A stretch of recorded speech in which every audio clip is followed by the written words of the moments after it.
We are about to go on a journey today. What's up, everybody? Welcome to another episode of Lombardi Time Brews, where I'm your host, John Delray. We are surveying the country today, going all over, looking at 10 different mock drafts from different media outlets, different backgrounds.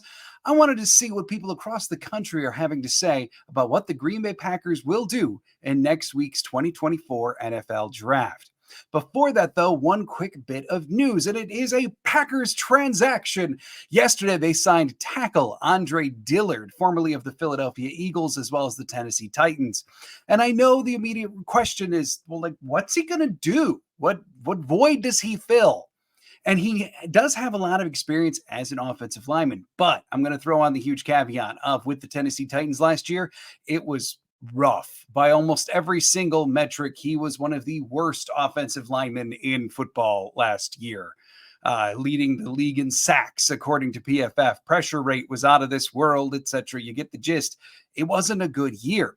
Leading up to that, though, a couple years prior with Philadelphia, when he wasn't necessarily always a true blue starter, a little bit more of a backup piece for them, who still got himself quite a bit of playing time, a couple 300 snap seasons, he looked to be an ascending young player overall. Then went to Tennessee, and the wheels kind of did fall off a little bit in his first true year as a full-time starter. Now, on what is believed to be a pretty bottom of the barrel minimum value type contract, the Packers are going to take a chance here. And really, to me, this is one of those classic Brian Gutekunst April signings of, I'm just going to plug a hole in case the draft doesn't fall a certain way. I'm going to get out ahead of it a little bit. And considering that the money probably isn't much here, well, then no harm, no foul if you still pick a tackle in round one, or if you want to wait until round 3 and pick a more developmental tackle, maybe like a Patrick Paul or like somebody else who you don't necessarily feel confident in getting snaps right away in week 1. Dillard is at least an experienced vet who you can plug in and get something done. If it fails miserably, then they probably let him go in training camp. No harm, no foul. When they first originally signed him, I was thinking, okay, like this is their swing tackle. He's not going to compete with Walker or Tom, especially if they keep Tom at tackle, which I do very much believe that they will. But he probably fills the hole of swing tackle. You know, they've only got Caleb Jones, maybe Kadeem Telford, like some practice squad guys, Luke Tenuta as their depth at tackle right now. So Dillard, swing tackle, sure. And then I learned from Mark Eckel, who actually used to cover the Philadelphia Eagles. Now he just appears on the Pack a Day podcast, as well as does some writing for some other outlets. He said that when he was covering Philadelphia, Dillard did not take to the swing tackle role well. He said that he could not get a handle on the right side and then was proven correct mostly. So even if he is a left tackle only type, let's say something happens to Zach Tom or someone on the interior that Tom's got to kick inside, then they could sheet over to the right side and Dillard still comes in. Ultimately, he's still at the end of the day is your number 3 tackle. It's also been pointed out that when he was coming out of school in 2019, he very much was a Packers type, and maybe they're going to try him at guard to ultimately compete with Sean Ryan. Maybe his lack of lateral agility, let's say it's that, or why he was getting beat around the edge so much last year, maybe works better as guard. You know what, though? For what is probably a pseudo bottom of the roster signing with minimal financial investment, that is just fine with me. All right, let's hit the mocks. And I said we're going on a journey.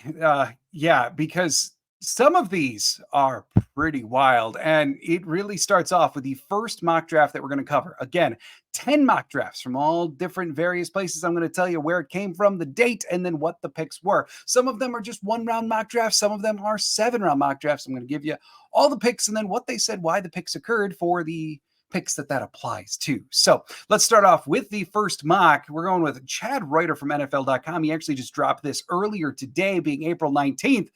He has the Packers trading back from 25 to 28, agreeing to a deal with the San Francisco 49ers, picking up an extra 3rd rounder in the process, and using pick 28 to choose that guy, Roger Rosengarten, tackle. The redshirt junior comes to us from Washington. Now, Reuter did not write anything beyond in these excerpts beyond just this pick here, but he does say Green Bay gained a 3rd rounder to drop back 3 spots and still gets an important OL piece.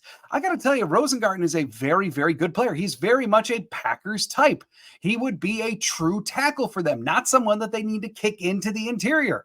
However, most of the time when you see Roger Rosengarten attached to the Packers, and certainly in most other mock draft simulators, etc., he's like a third rounder, maybe a late two. So for the Packers to nab him in late one, I wouldn't be upset with the player, but that would be a surprise from a value standpoint. Then for the rest of the picks here, like I said, he doesn't really give excerpts, but he pick 41, Trevin Wallace, linebacker from Kentucky. Pick 58, Javon Bullard, the safety slash nickel corner from Georgia. 88, Brandon Dorless, the big defensive tackle out of Oregon. 91, Nehemiah Pritchett, the corner from Auburn. 94, the pick that they picked up from the Niners to drop back would be Christian Haynes, interior offensive lineman from UConn. And just to highlight that pick specifically, if the Packers could nab Haynes with one of their latter thirds, yeah, sign me the freak up, because Haynes is one of the top interior offensive linemen in this draft, would immediately, at the very least, compete. I got to believe would supplant Sean Ryan at starting at right guard. I do really like Haynes a lot, and if they can nab him late three, absolutely. And then pick 126, their fourth rounder, went to Miles Cole, edge out of senior Texas Tech. And then 169 would be the running back, Ray Davis, who did have a top 30 visit with the Packers, coming to us from Kentucky. And then with the sixth rounders, 202 was Jaquan Jackson, the wide receiver from Tulane. 219, a little bit of a surprise here. As I mentioned, we're going on a journey. Torrey Taylor, the punter from Iowa. Last year, they spent a day 3 pick on a kicker. They're not doing kicker again. Instead, they go with the punter, in spite of the fact that Dan Whelan, the Irishman, had an above-average season punting for the Packers. Dedicating some draft capital here to Taylor. It is what it is. Round 7 now, 245, Drake Nugent, the center from Michigan. And then 255, Keaton Slovis, quarterback from BYU, a quarterback that I've talked about a little bit before, someone that I definitely could see if Brian Gutekunst is going to go with a quarterback in round 7 or day 3. Slovis is very much one that it could be. So there you have it. That is Chad Reuter's mock draft. Now, as I get through all 10 at the very end, I will give you my overall thoughts, but yeah, there you go. There's Reuters, and it's a trip. Moving on to the next one. This one comes to us from Dan Parr of NFL.com. Just put it out yesterday, April 18th. And he has the Packers trading out of the first round. It was only a 1-round mock draft, so I don't even have a pick to tell you about. But this is still notable for other reasons that I'll get to later. He does have the Packers trading out of round 1 with the Jacksonville Jaguars, and then the Jaguars trade up to 25 to actually get Cooper DeJean. So obviously Dan Parr didn't feel like the Packers would want Cooper DeJean. He does have them picking up a second rounder from the Jaguars to make this move. Also, if you like that image, I'm not going to lie to you. I basically just picked Packers AI images so that I could put something humorous, and that was one of the first ones that came up. So do hope you enjoy. Moving on to mock draft number 3. This one comes to us from NFL insider Peter Schrager of NFL.com. You know, I'll always respect Peter Schrager's mocks. He only does one a year, and supposedly he talks to a lot of GMs around the league to get a feel for what's going to happen. Well, Schrager put out his mock on April 16th, and a couple years ago, Schrager was in on Quay Walker. He had the Quay Walker pick just nailed for the Packers when no one else was really talking Quay Walker. Schrager did it, so you got to give it a little bit of merit. He's choosing Amarius Mims at pick 25, the junior offensive tackle out of Georgia, who's very, very little play experience and is a mountain of a human being. And he basically just writes here that Green Bay, it would be a little of an anomaly to choose an offensive lineman, but the offensive line class, the wide receiver class, they are historically good this year. So let's give one to the Packers. He says that they bypass a wide receiver in order to grab a tackle with tremendous upside in spite of his limited college production, experience. Choose which synonym you like. Mims does not have a lot of it, but he does have incredible athletic attributes on this huge body. He does have a lot of very raw potential. A lot of people really like Mims for Green Bay. I've given my thoughts before on overall a round 1 offensive lineman. I don't believe this year to be the best use of the draft capital that they have. But if it's Mims, I see the direction at the very least. Should note too, per their traditional thresholds, Mims would be the largest offensive lineman they've taken in quite some time, if not ever under Ted Thompson or Brian Gutekunst. So it's notable that way. I've given my thoughts before than that in the thresholds video, but still worth mentioning. Now, moving on, Sam Munson of PFF, he put out a mock on April 15th. And again, a curious mock for a couple different reasons. In round one with pick 25, he has the Packers going with Nate Wiggins, the cornerback out of Clemson. And this is exactly what Monson wrote here. He put, Nate Wiggins has elite speed, a 4.28 second 40-yard dash, and impressive coverage skills. He got better every year in college and allowed a 44.4 passer rating when targeted last season, giving up just 176 yards all year. Okay, then in round two, pick 41, he got Javon Bullard, again, the safety slash nickel junior out of Georgia. The Packers add a quarterback in round one and come back for a safety in round two to play alongside free agent addition Xavier McKinney. Okay, and then with pick 58, he actually chose someone who I haven't talked about a ton, but someone that I really, really like for the Packers and someone who would start immediately at right guard over Sean Ryan. Pick 58, he went with Cooper Beebe, the interior offensive lineman, the senior from Kansas State. And he basically just says, yeah, he'd be an immediate starter, which yeah, he would over Sean Ryan for sure. I actually really like Beebe for a number of different reasons. One, you're just not going to find many players who have the level of consistent production that Beebe has had in college. Plus, the versatility. I think he's a very, very Packers-y pick who isn't getting talked about enough. I know a lot of people want him, but the match just seems really, really strong there. Now, I said that Wiggins was a very interesting selection, and I said that ultimately because Wiggins at his pro day and at the combine came in at 173 pounds. Most of the time, the Packers like their corners to be 193 pounds, like Carrington Valentine, but at least 190 plus. Jair Alexander was the exception there. He was in the mid 180s, and the Packers, when they picked Jair, even acknowledged the fact that Jair was a bit of an anomaly. They just liked so much else about him so much. Wiggins, man, they would have to be firmly in the camp of they believe that he is the future of the cornerback position, that his coverage skills just cannot be matched. Because to go all the way down to 173 pounds, especially with a round one selection, would be a great step outside the norm for the Green Bay Packers. Is he a very fun corner? Yeah, totally. The speed is enviable in every single way. No doubt about it. He is a coverage corner, someone who could be a great corner. He's just not a Packers-y corner. And that kind of stops all my thoughts there. Moving on to the next one, actually a little bit more local, Jacob Westendorf. He put out a 7-round mock. I'm going to give you all the picks here from Packers Central, which is a branch of Sports Illustrated. And he put this out on April 17th. And he goes with, in round one, Byron Murphy, the defensive lineman out of Texas. And his rationale is very, very sound. If the Packers are going to go with the defensive lineman early, I think that this has a lot to do with it. He says that Kenny Clark and TJ Slayton are both coming into the last years of their contract. Devontae Wyatt is getting better. Still not much of a run defender, no doubt about that. So defensive line is kind of a sneaky need here. Plus, Packers have shown that they are willing to go with the defensive lineman in round one, even though it was kind of outside of their norm. Wyatt, they did it. He was a bit of an exception, but they still were willing to do it. Maybe they'd be willing to do it again for Byron Murphy. I think that's very, very sound reasoning. And Byron Murphy is a very, very good defensive lineman who the Packers could do quite well with. No doubt about that. Then in round two at pick 41, he goes with Edgerrin Cooper, the linebacker from Texas A&M. And he basically just says that interest and need meet perfectly in the form of Edgerrin Cooper. Can't disagree there. Pick 58, Kieran Amagaji, the offensive tackle out of Yale. Sky-high potential, and he could be the swing right now. Now, I will note that this was put out 2 days ago. This would be before the Andre Dillard signing.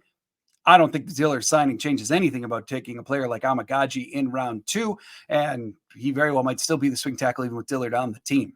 Now, in round three, pick 88, he went with Renardo Green, the corner out of Florida State. And he basically said that could help push as a starter outside right away. He's one of the more ready-to-go corners in the draft. Pick 91, he chose my favorite running back in this draft, Jalen Wright out of Tennessee. And he basically just says perfect complement to Dillon and Jacobs. Between his running ability and his catching ability, he could potentially even usurp Jacobs in 2025 as running back one. I'm not sure I go that far, but Jalen Wright is very much my favorite running back for the Packers in this draft.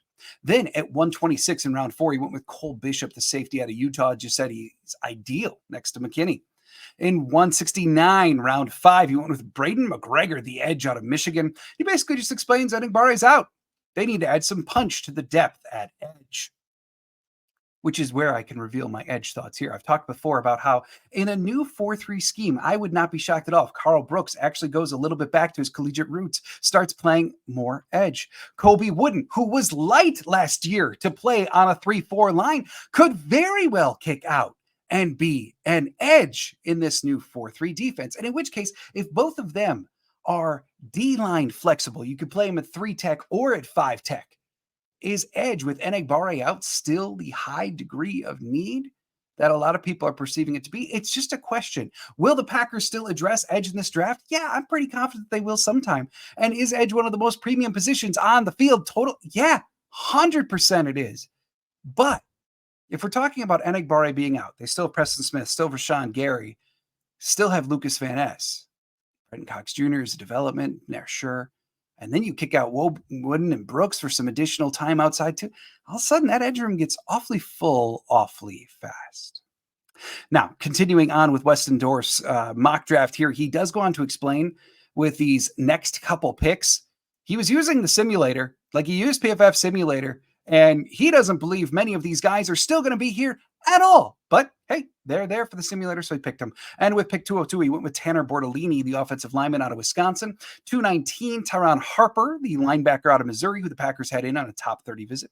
245, he went with Keaton Oladapo, the safety out of Oregon State, one of my favorite players in this draft for sure. I think just a ball of fun for the Packers. 255, DeAndre Prince, corner out of Mississippi. And he basically says here that for Prince, he has the size. He's a project corner, but he can play teams right now. And he does meet the Packers sizing that they like at corner. So, hey, 7th rounder, you could do a lot worse than that.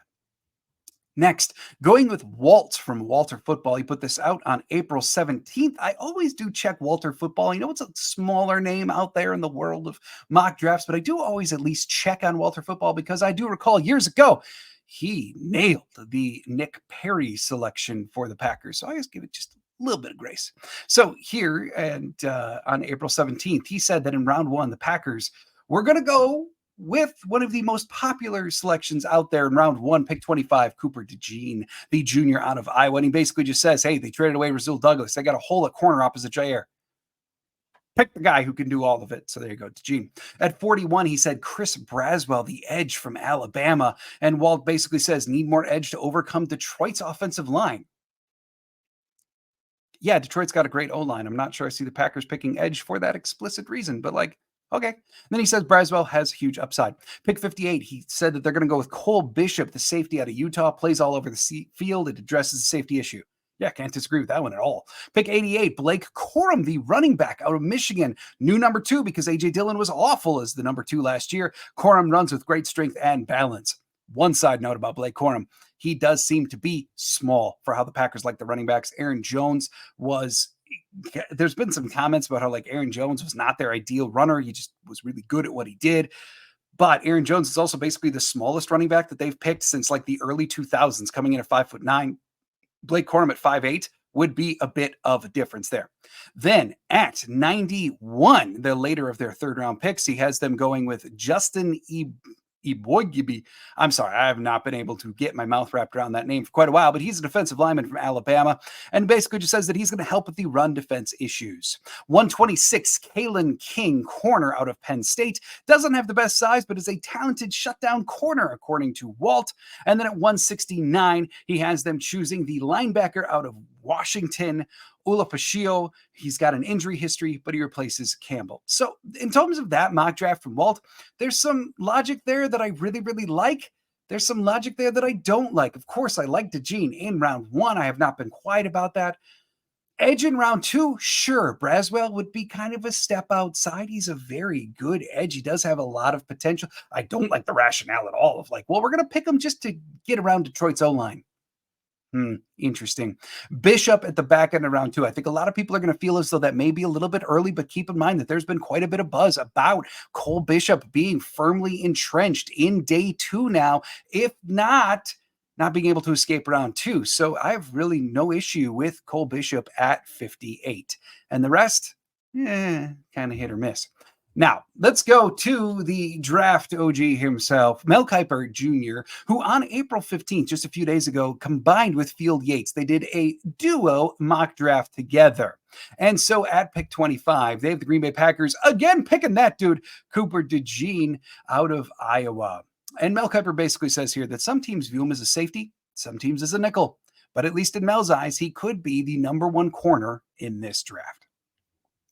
At pick 41, Mel also again making the selection for the Packers says that they would take Patrick Paul, the offensive tackle out of Houston. And he basically goes on to say that he really likes Paul, that Paul in a lot of other years would be a round one player. It's just that offensive tackle is so deep this year that it's taking normal round one talents and kicking them into day two, and then taking day two guys and kicking them into day three. And here you have the entire logic behind my argument of not taking a tackle in round one this year. Get the value later on with guys that normally would go higher. Mel Kiper, he's with me on this one, choosing Patrick Paul in round two. Then pick 58, Field Yates chose for the Packers Peyton Wilson, the linebacker out of NC State. Basically just says that it solves their linebacker problem. He's a great player with a very high motor. Can't disagree there. At 88, pick third round now, Field Yates goes with Kalen Bullock, the safety out of USC. Here's exactly what he said. Bullock has endless range and would pair with Xavier McKinney to form a new look, turnover forcing safety duo in Green Bay. Bullock, his RAS was certainly under where the Packers like their safeties to be. And I got to say, too, I've seen it talked about, maybe even this exact phrase is out there. It's just shining in my head as an example of what to say when it comes to Kalen Bullock. And what I have seen said so much is if you grew tired of Darnell Savage's tackling ability in the secondary, please don't look at Kalen Bullock. The man does have range for days. He does have pretty good ball skills. Can't tackle. And that would not be as fun to watch. And then at pick 91, the final pick in this three-round mock from ESPN, Mel went with Brennan Jackson, the edge out of Washington State, said, yeah, he's depth. Indeed. But the other thing that I would throw on here about Brennan Jackson is he did come in at about 264 pounds. That is right about where the Packers like their edge rushers to be, at least in their norms, like when they were in a 3-4. Maybe it changes a little bit this year. I've talked about that before, especially in the threshold video, but that is generally where they're like their edges. They like them a little bit bigger. Brennan Jackson fits the bill. Next up, from Jonathan Jones, a mock draft on April 18th from CBS Sports, has him sticking at pick 25 and going with Tyler Guyton, the junior offensive tackle out of the worst musical of all time, Oklahoma. And he basically says, this is a very good offensive lineman draft, and the Packers need one of them. Guyton played right tackle at Oklahoma, but will need some time adjusting to the pros. Yeah. Guyton was brought in for a top 30 visit. He does have the athletic traits that the Packers look for. The fact that he's played predominantly right tackle is a little bit concerning for the Packers stance. Generally, they shade more to the left side and they want guys to kick right, not the other way around, but there's got to be some form of interest there. At least they've had questions about Guyton. He certainly has the athletic traits that they would look for. He is considered one of the upper end tackles in this draft, no doubt about it. So Jonathan Jones going with Tyler Guyton. Then again, a little bit more of a local one. Brendan Rupp writing for Packers Wire. Brendan Rupp is a great draft writer. If you haven't checked out his work, I would encourage you to do so. Does a lot of writing for Packers Wire. And he does this whole draft series where he's basically highlighting different guys every day for like 100 days before the draft. It's a really cool series. And so he put out his most recent mock, just dropped it this morning. And round one, pick 25, he has them going with Cooper DeJean. And he, all the usual stuff. Put Cooper DeJean wherever you want. He's a great corner. He could be a great safety. He could play Nick, whatever. But Brendan Rupp also does a great job pointing out that Cooper DeJean is also a very accomplished punt returner and is still only 21 years old, which is exactly what the Packers look for in round one. And with the being a great punt returner thing, the Packers seem to really like Keyshawn Nixon as kick return. I mean, as they should. Dude's an all-pro. But what I'm saying is, they have not shown the same inkling to always line him up at punt returner, utilizing Jaden Reed there a few times over this last year. And I'm sure the Packers would love to not keep trotting out Jaden Reed, who had some injury difficulties last year, as a punt returner. So find yourself someone who can do it. Then Rupp goes on to say throughout this 4-round mock draft that at pick 41, they would go with Peyton Wilson, again, the linebacker out of NC State. And he says he's capable as a blitzer, capable in coverage, and he's got a very high batting average as a tackler. Then at pick 58, going with Andrew Phillips, the corner out of Kentucky, combative and confident like Carrington Valentine, his former college teammate. Plus, he's got outside-inside versatility. Then at pick 88, Mason McCormick, the interior offensive lineman from South Dakota State. 57 straight starts at left guard, nasty in run blocking. McCormick's even gotten some talk as of late as a potential late round 1, early round 2. So to get him at 88 would be a great value depending on where you believe his allotment is right now. But Rupp has him going at pick 88. The one thing that I will say about McCormick is, generally speaking, it would be an extreme anomaly for the Packers to choose an interior offensive lineman who at least has never played some tackle before. McCormick has been an interior offensive lineman at SDSU for a long time. He does not have that outside kick to tackle that the Packers search for in their offensive linemen. I know I've quoted this in other videos. I believe it's the fact that since going back to Ted Thompson, they've only chosen like 4 O-linemen total who wound up playing interior, who didn't at least play tackle in college. So it would be a step outside the norm, but McCormick is no doubt a great guard. Then at 91, he has them going with Bucky Irving, the running back from Oregon. Sudden and explosive in short areas is what Rupp says, and he's a tackle-breaking machine. He also turned in a very, very, very disappointing testing RAS. I've seen others talk about how Irving seems to just be the type of running back who's great in college, and then you never hear their name again in the pros. Opinions split on that pretty heavily, but nonetheless, just saying what I've seen before. And then at 126, going with Tyke Smith, the corner out of Georgia, extremely experienced nickel corner who sees the field well and is highly instinctive, is what Rupp says. And yeah, if the Packers are looking to bolster the nickel position, they could do a lot worse than Tyke Smith, who is very much just a nickel corner. He does not have the size or really the ability to kick outside. Georgia put him at nickel and then just never thought about it again. And that's where he's been for over 1,000 college snaps. Then the last mock that we're going to cover, this one coming to you from Owain Jones, out of Pro Football Network. And we get to put one of these up there because he has the Packers trading out of round 1, going instead picking up 44 and 112 from the Las Vegas Raiders. Plus, they also get a 2025 third out of it. So no round 1 pick. Instead, in round 2, they go with 41, Kingsley Suamataia, the offensive tackle out of BYU, who has shown that he will most definitely play both tackle spots. I've included him in mocks before. I really, really like Suamataia. And then at 44, Peyton Wilson, again, linebacker from NC State. 58, the safety out of Washington State, Jaden Hicks, who I've seen getting a lot more talk as of late as a good match for the Packers. He is a box safety. He is an aggressive box safety. My only concern with him is, will the athleticism continue to translate to the NFL? But man, he is fiery. He would be a dynamo in the middle of the defense. Then at 88, he has them going with Jarvis Brownlee Jr., corner out of Louisville. And then at 91, Jalix Hunt, the edge out of Houston Christian. So there are 10 mock drafts. Just to break down some results for you, the single most mocked player happened to be, at least for round 1, this is round 1 results, Cooper DeJean, chosen 3 times. There are also 3 trades back. 1 still stayed in round 1. The other 2 kicked him out of round 1 entirely. There also were no trades up. And as for the chart there, you could just see 40% of the picks, 4 of the 10 mock drafts had them going with defensive back in round 1, 3 Cooper DeJean, 1 Nate Wiggins. 3 of them had them going offensive line. However, a different tackle for each one. Guyton getting 1, Mims 1, and then Rosengarten 1. Yeah, Rosengarten.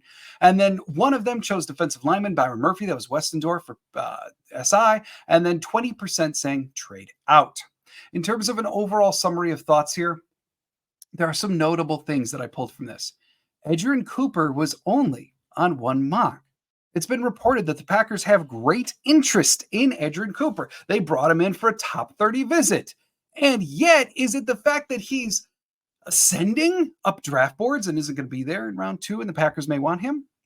I don't know. Nonetheless, he was still only on 1 mock. Peyton Wilson, on the other hand, was on 3. The biggest shock? Yeah, I got to go with Rosengarten in round 1.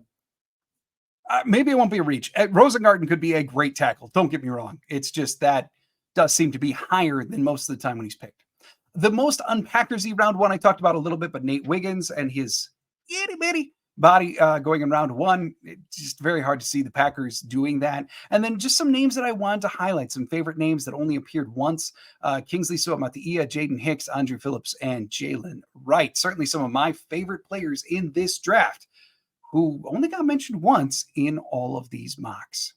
So there you have it. The final mock draft roundup of the year. All episode long. I've had on the bottom ticker what the episodes are going to be next week. I'm going to put out content every single day next week. Monday is going to be my final mock draft. It is going to be a 7-round mock draft and talking about Packers types, what makes sense for the Packers, what I think they very well might do.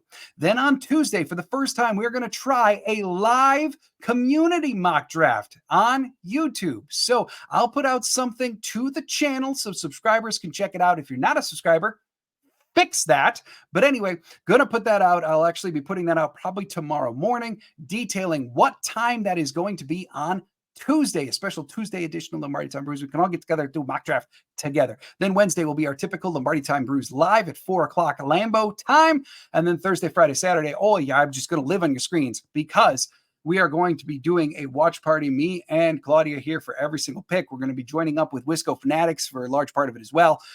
Two great guys, two very, very knowledgeable guys, two guys to hang out with, take up some of the time of the draft.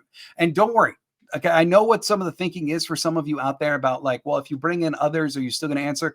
Last year, we made it a point to answer every single comment at the watch party. Every single one. We were incredibly proud of the fact that we stuck to football all the time. We addressed people's comments. That is what we are here for you, for comments, to hang out, to talk about the Packers.